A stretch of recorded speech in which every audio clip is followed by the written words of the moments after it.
We had a great question from Catherine asking, is muscle memory in your brain or muscles? Findings suggest that through repetitive practice, motor learning is stored in the brain as a memory.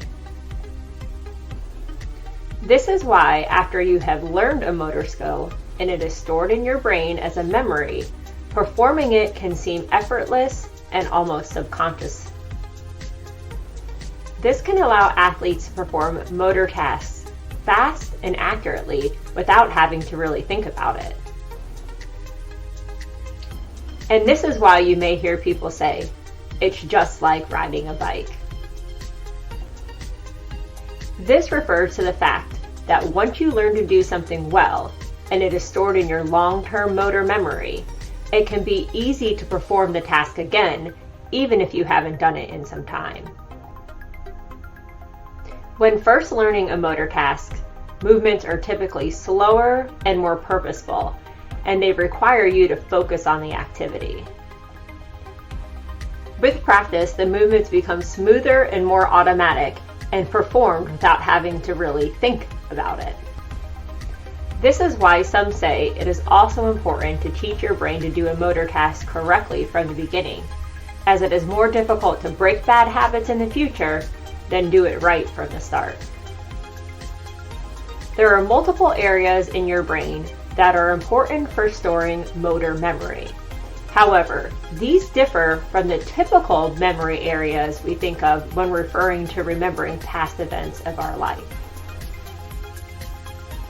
Some research suggests that you can even train your brain to do a motor task by watching a video or observing someone else perform the same task.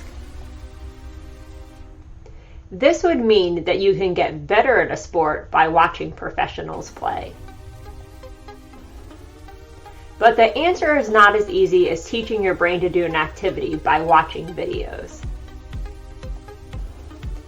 This is because activities involve the use of our musculoskeletal system to move our bodies.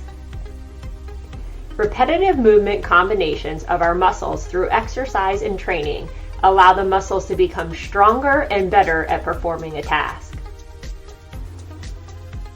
There is something called synaptogenesis, which allows better communication between the nervous system and the muscles themselves. This also develops with repeated exercises.